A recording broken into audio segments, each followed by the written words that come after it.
Welcome to the last breakfast. Please enjoy the video. You begin by verifying the door type and gathering parts. This matters because the device needs inward swing clearance. Place the latch piece flat on the floor where the door meets the frame. Once positioned, lift the door slightly with your knee, slide the top hook into the strike, or wedge the plate.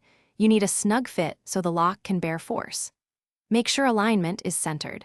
If off, reposition by a few centimeters until it seats firmly under the door. Now you engage the mechanical bar and create a compressive hold.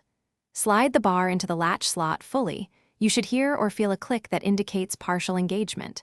Then rotate or lever the handle so the bar wedges tightly against the jamb.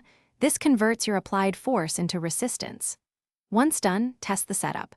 Push the door gently, then increase force to a firm press. If it resists, the lock is properly engaged. If it shifts, reseat and repeat until lock solid. Finish by confirming long-term stability and knowing what to do if it fails.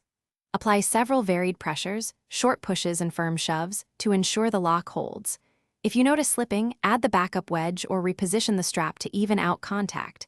That increases friction and prevents movement. If problems persist, remove the device and inspect for bent or worn components, then repeat alignment from the start. One key troubleshooting tip: if it won't hold, realign the latch precisely. Small shifts make the biggest difference. Thanks for watching. If this was helpful, leave a like and consider subscribing. See you next time.